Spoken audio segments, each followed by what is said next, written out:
God is good. All the time. All the time, God is good. Amen. So, Father, we thank you for being with us this morning, Lord. We thank you, Father God, for your Spirit resting upon us. Lord, as we open up your book, the Bible, we thank you, Father, that you lead us and teach us and guide us into all truth as we glorify the name of Jesus. We thank you and praise you for that. Now, Lord, in Jesus' name, amen. Amen. Developing our understanding of the true character and the true nature of God. So let's open again with Isaiah 60 verses 2 and 3. This is where we finished off with these verses last time, so we'll pick up here again today. Verse 2 starts with, "For behold, darkness shall cover the earth, and dense darkness all peoples, but the Lord shall rise upon you, and his glory shall be seen on you. And nations shall come to your light, and kings to the brightness of your rising." Let me just preface that by asking you, and I'm sure there's a positive answer to this. In Genesis, it says that God said, "Let us make mankind in our image, in our likeness. Let us give to them dominion, sovereign authority." That word dominion means sovereign authority over all things of the earth, the sky, and the sea. How many of you believe that? But we all believe that, right? Okay, so I want to establish that before we go through today. We believe that. So everything we do should be done to enlarge God's glory, so that other people's opinions of him or opinion of him is magnified. So in short, glorifying God means reflecting his likeness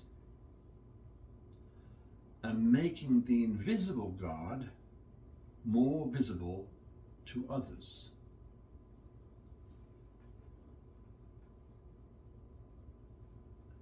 So to glorify God means to enlarge or improve his reputation in a sinful, broken world. Now, we've spoken before about the need of creation to see and hear the words spoken from the sons and daughters of God. See, creation isn't waiting for words to be spoken by God. God spoke all the words he was going to in the beginning. Jesus came, rectified the situation, just to paraphrase that, and he gave to us back again dominion. So that creation is waiting to see and hear the spoken words from the sons and daughters of God. But with the miscommunication of the gospel of God within the church, and I know that some might think that I keep banging on about the inadequacy of the church, but the fact is, body of Christ, we are to reflect his glory. That's why we were created. That's why Jesus came. So the big question of the day is, are we doing that yet? The answer is no. So why aren't we doing that yet? Why aren't we reflecting the glory of God? Why isn't creation hearing the words it needs to hear from the sort of sons and daughters of God? So can you repeat that? Why is it that creation is waiting for the appearance of the sons of God? It's waiting to hear the words that the sons and daughters of God are going to speak to set it free. God spoke all the words that he was going to speak in the beginning. Then he sent Jesus, of course, to restore us to sonship, and then giving us dominion once again. So I say, as the big question of the day is, are we doing that yet? And the answer is no. So why are we doing that? Can I answer? Yeah. You have to speak up though, because it's going to catch this on the camera. Because we don't know who we are. Amen. We don't know who we are. So it's still because we don't, that's my next sentence, because we don't know who we are, whose we are, and what we are in Christ. We are still trying to determine what denomination or vein of Christianity we belong to and swim in. Now, as we've said before, and I think we closed with this last week, that the glory of God cannot actually be portrayed or delivered or reflected by our carrying a false image of God upon our shoulders. Now, we know what that means when we say carrying a false image of God upon our shoulders, in our minds. So it is critical then that we grow up into the stage of our faith where we can see and understand this. Now, if someone suddenly appeared and said that they were the president or the prime minister of this country or that country, providing that they knew who they were talking about, we'd laugh them to scorn. Now, in the last days, it tells us that many will come and say that they are the Messiah or the Anointed One. Now, we see in Matthew 24:5, Matthew 24 and verse 5, Jesus is talking.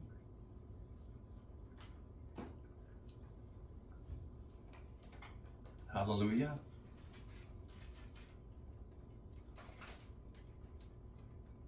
Of course, this is the Passion, Passion Translation.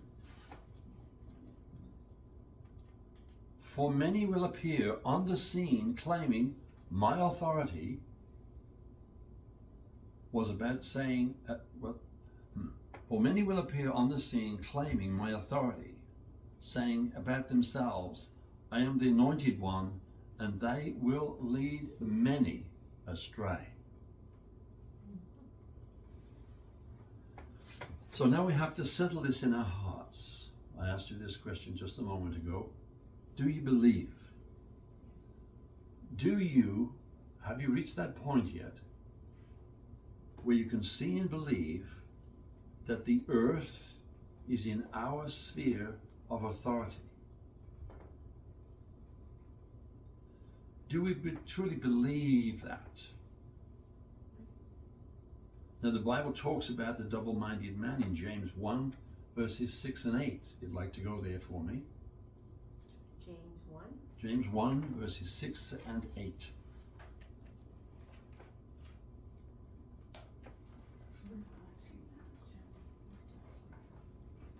Ask empowered by confident faith, without doubting that you will receive. For the ambivalent person believes 1 minute and doubts the next. Being undecided makes you become like the rough seas driven and tossed by the wind. You'll end up 1 minute and tossed down the next. When you are half-hearted and wavering, it leaves you unstable. Can you really expect to receive anything from the Lord when you're in that condition? So I ask the question, do we believe that the earth is still in our authority, or is in our authority? See, when it comes to that, we're like the double-minded man. We haven't yet come to that place where we believe that the earth is in our authority. Let's get on with that. Amen. But there's 6 and 8. yes. And as we can see then from the words of James, James is reiterating that we need to know who, whose, and what we are in Christ Jesus before we can ever begin to believe that the earth is in our sphere of authority. As all of this revelation sinks in, we begin to wonder and to ask, why doesn't earth respond to us if we are reflecting God's glory? Asking ourselves, where are all of the interventions that seem so plentiful in Scripture? Could it be, and I'm going to propose that it is, could it be that we don't yet have within ourselves an accurate knowledge of the nature of God? We still possess, or are still possessed by some degree within our understanding by carved images. This is why that our bodies and brain, this is the way I should say that our bodies and brains work. Before we can actually accept, absorb, or believe something, and you two ladies will know this for sure, we have to see it. Not with our physical eye, but in the mind of the Spirit. When we study Scripture, or if there's a time we can remember studying for an exam,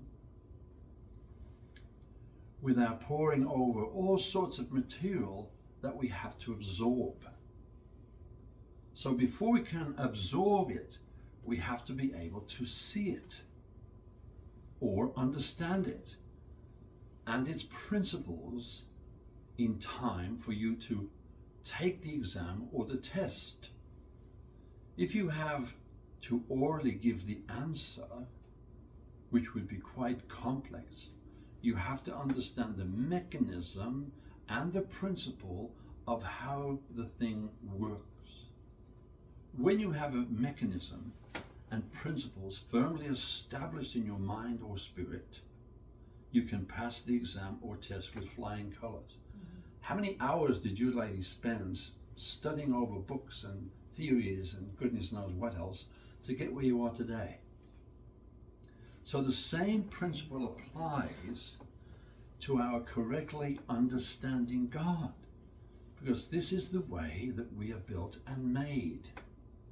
In understanding our Father, who is God and maker of all things in heaven and on earth, we have to begin to meditate upon the principles, upon the character, and upon the nature of God. This is why there are so many parables given by Jesus in the Gospels. The parables are a type of key to understanding the principles, the practices, the nature, and the character of God. We see the Lord God explaining this in Isaiah 55, verses 8 through 11. We're all familiar with this scripture, so I'll just read it out to you. Starting with Isaiah 55, 8, he said, "For my thoughts are not your thoughts, neither are your ways my ways, says the Lord. For as the heavens are higher than the earth, so are my ways higher than your ways, and my thoughts than your thoughts. For as the rain and snow come down from heaven, and return not there again, but water the earth and make it bring forth and sprout, that it may give seed to the sower and bread to the eater, so shall my word be that goes forth out of my mouth. It shall not return to me void without producing any effect, but it shall accomplish that which I please and purpose, and it shall prosper in the thing for which I sent it." So it is imperative then that we come to know and understand whose we are. See, we're still thinking of ourselves as our mother's sons and daughters. But we are much more than that. Now that we have received the engrafting of the Word and the infilling of the Holy Spirit, we have become God's sons and daughters. So because in our minds we still possess deeply carved images, they have been etched into our consciousness and subconscious mind, because of the religiosity that we have been exposed to all of our lives, religiosity refers to people's varying tendencies, and these tendencies at times can extend to extreme views and comments. Religiosity then means to commit ourselves to religious beliefs, principles, and activities, and we're to have none of that. So some of these things then have been engraved within us and are difficult, if you will, to sand out the engraving marks and extract these duplicit and somewhat deceitful thoughts. But this we must do as we overlay these thoughts and ideas that are engraved in our conscious and subconscious minds and overlay them with the new biblical understanding. These are the subversive forces that have caused and created so much competitive interaction between the different denominations and the Christian belief systems within the church now for hundreds of years. We'll find that even today that there are discussions within different denominations of the glory of God, or just who Father God actually is, or even the depth and quality of the goodness of God. There are so many competitive ideas and opinions on this topic of who Father God truly is. Hence the title of this series, Developing Our Understanding of the True Character and the True Nature of God. So do we think this is important? Well, yes, it is. Not only is it important, but for our continued strong growth in our development as children of God, it is imperative. Are we saying that at this point that we have a perfect revelation? Not at all. Everyone who has the breath of life in them is included within these comments. This is why it is so imperative that we understand what and who we are today as sons and daughters of God. What possibly, I should say, could be the problem if we're not walking in the fullness of this? Well, let me say this. The problem could be that His glory that's been reflected over the earth, over which we have the sphere of influence. Everybody touch their earth. Touch your earth. This is your earth. Because firstly, this is the earth that we're supposed to have influence over. But if we can't yet see and hear the one that it is intended to hear, that our earth, as of yet, can't hear the one that it is intended to hear, which is God speaking forth out of us. Perhaps this should be supplemental to Romans 8, 22 and 23.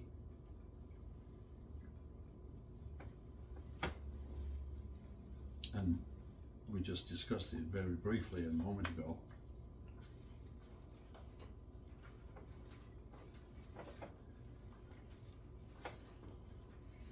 Yeah, Paul is writing here to the Romans, and this was, I don't know, probably 1900, 2000 years ago, possibly. Not quite 2000 years ago, but within the first 100 years he was writing this. He said, to this day, we are aware of the universal agony and groaning of creation, as if it were in the contractions of labor for childbirth. And it's not just creation who have already experienced the first fruits of the Spirit. I mean, it's not just creation. We who have already experienced the first fruits of the Spirit also inwardly groan as we passionately long to experience our full status as God's sons and daughters, including our physical bodies being transformed. Amen. So it stands to reason then that if we are not portraying God, or we're portraying some other image, then there won't be any glory reflected in that. Now, last week, I don't know if you remember, I sent you to Hebrews 1, but we never got there. Do you remember that?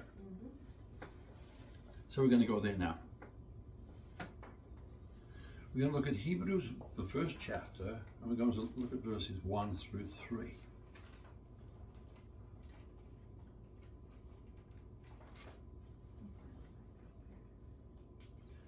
Now we either believe the word, and when I say believe, we might not as of yet understand what it's saying. Hebrews 1. Hebrews 1 verses 1 through 3. Okay. But we have to believe that the word is authentic. And we have to believe that the Holy Spirit will take us and lead us and guide us into all truth. So Hebrews 1 verses 1 through 3 reads, "Throughout our history, God has spoken to our ancestors by his prophets in many different ways. The revelation he gave them was only a fragment at a time, building one truth upon another. But to us living in these last days, God now speaks to us openly in the language of a son, the appointed heir of everything. For through him God created the panorama of all things and all time." That's interesting. "The sun is the dazzling radiance of God's splendor, the exact expression, listen, of God's true nature. In fact, his mirror image. He holds the universe together and expands it by the mighty power of his spoken word. He accomplished for us the complete cleansing of sins and then took his seat on the highest throne at the right hand of God, the majestic one." Put your hand up if you believe that. Amen. So we've indeed mentioned this before, that in verse 3, some versions will say in this verse that he, the Son of God, is the very image of God. In the Greek, in this particular verse, the word image, I want to underline image, it translates as character.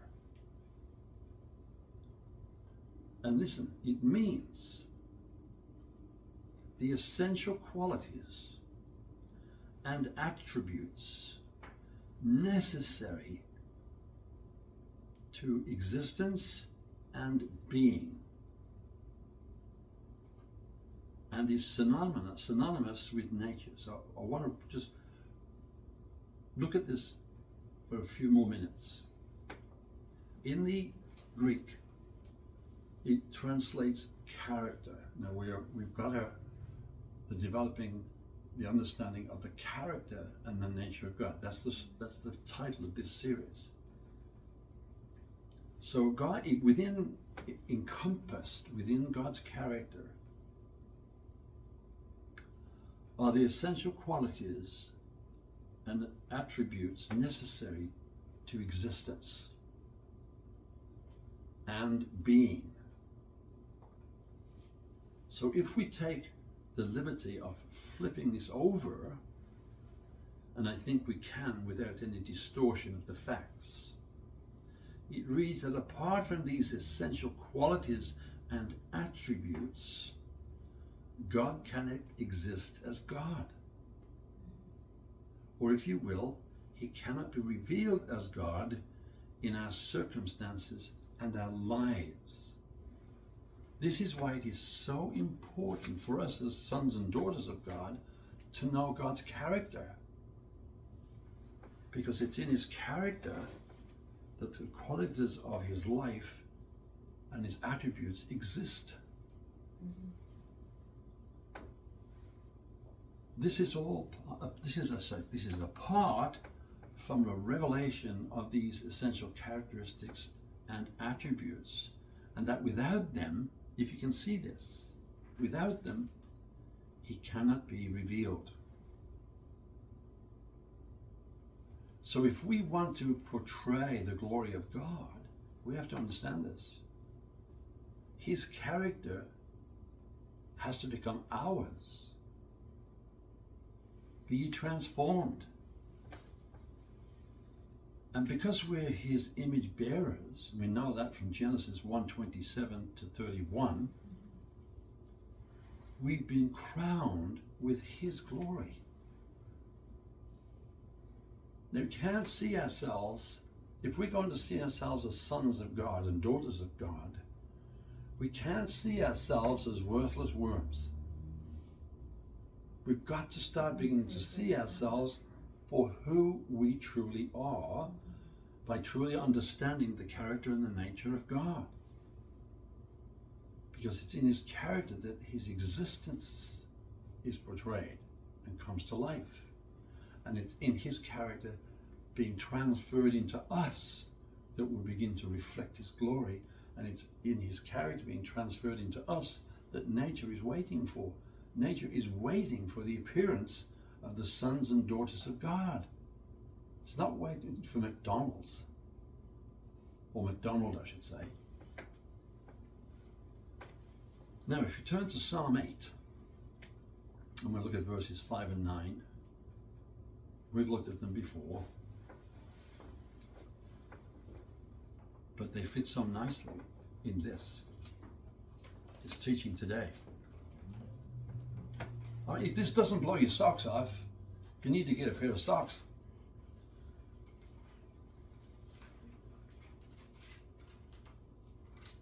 This is what we're trying to see here. We're trying to see who we are in Jesus. Psalm 8, verses 5 through 9. Yet, how does it start? Yet what? What honor you have given to men, created only a little lower than Elohim himself, crowned with glory and magnificence. Are we going to be crowned? We already are. You have delegated to them rulership over all you have made, with everything under their feet, under their authority, placing earth itself under the feet of your image bearers. But you see, we can't be McDonald's image bearers and have this. We've got to be God's image bearers to have this. And then he goes on, all the created order and every living thing on the earth, sky and sea, the wildest beasts and all that moves in the paths of the sea, everything is in submission to Adam's sons. Amen. Yahweh, as sovereign God, your glory streams from the heavens above, filling the earth with the magnificence of your name. People everywhere see your splendor. Now we were created by God to be reflectors of his glory in the earth. The creation and everything within our authority, which we must learn as fledgling sons of God and daughters of God, is that of our own earth first. If there's no response to the words out there, it has to be because the glory of God isn't being reflected upon or out there. Can we see and understand that analogy? We've got a long way to go, but there's so much religiosity that we have to get rid of. Are we sons and daughters of God?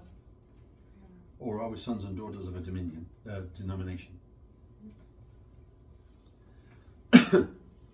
Scripture then tells us that Jesus is the image of God. Amen? He is the image of God. How important is it then that we talk about nature? If you remember, we mentioned last week the comments made by Paul in Acts 27 verse 19.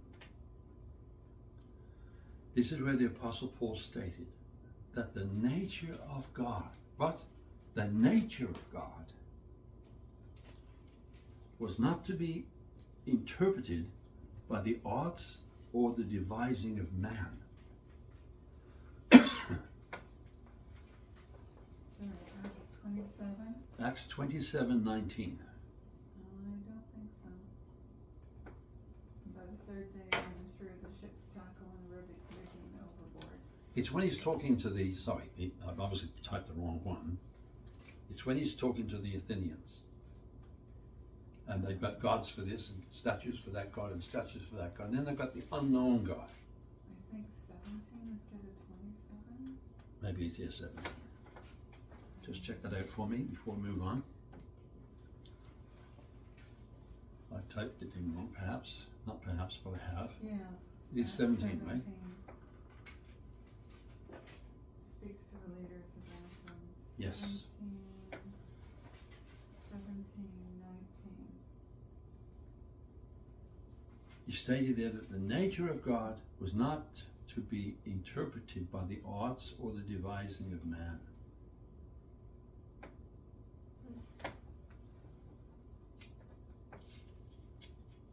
The nature and the character of God are God's characteristics and cannot be extracted or solidified by the thoughts of man's mind.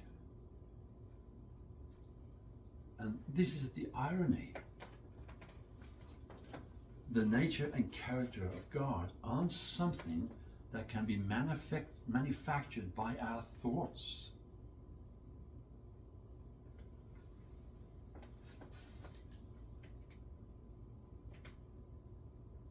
And then we have 2 Peter 1:4.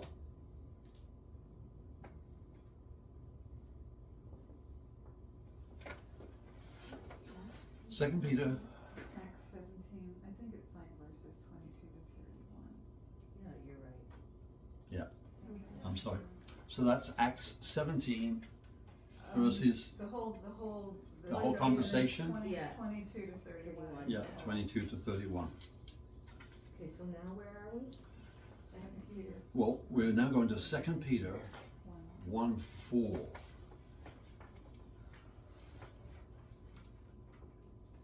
So the character of God and the nature of God they are not something that can be manufactured by our thoughts. That's what you call religion. And then we have 2 Peter 1:4, which reads, as a result of this, he has given you magnificent promises that are beyond all price, so that through the power of these tremendous promises, we can experience partnership. See that? Now listen to this. What does it say next? With the divine nature, partnership with the divine nature by which you have escaped the corrupt desires that are of the world. So we just heard about his character. Now we're talking about his nature.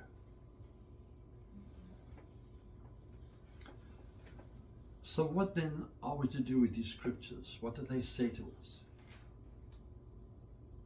They're giving us a revelation. If we have eyes to see, they're giving us a revelation of our true identity. And that this revelation, listen again, can only be as great.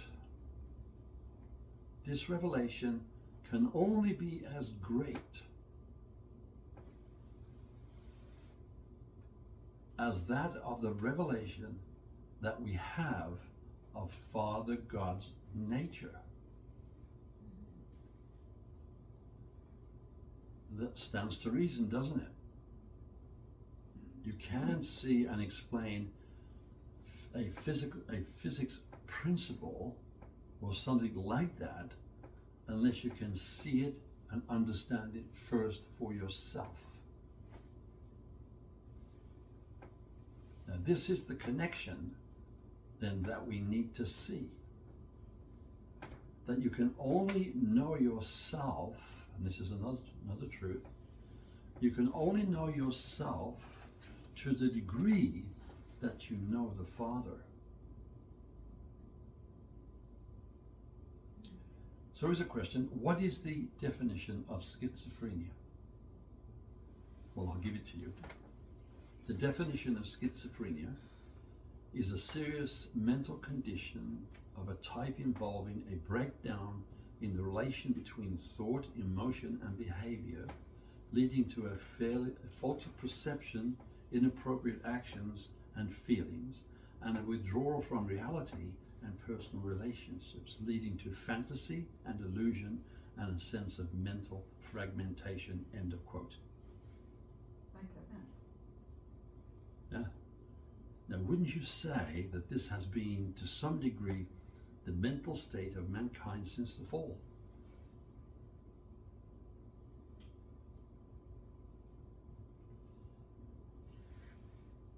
According to Irenaeus, I hope I'm saying his name right, who was a Greek bishop in the 2nd century, he stated that at the fall, Adam lost spiritually his likeness of God, and yet retained the empty physical image of God, leading to mankind's futile attempts at creating a false God in his own likeness.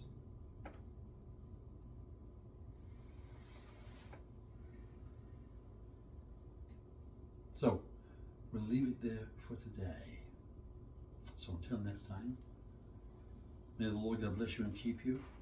May he cause his face to shine upon you and be gracious unto you and give you his peace. Amen. Bless you.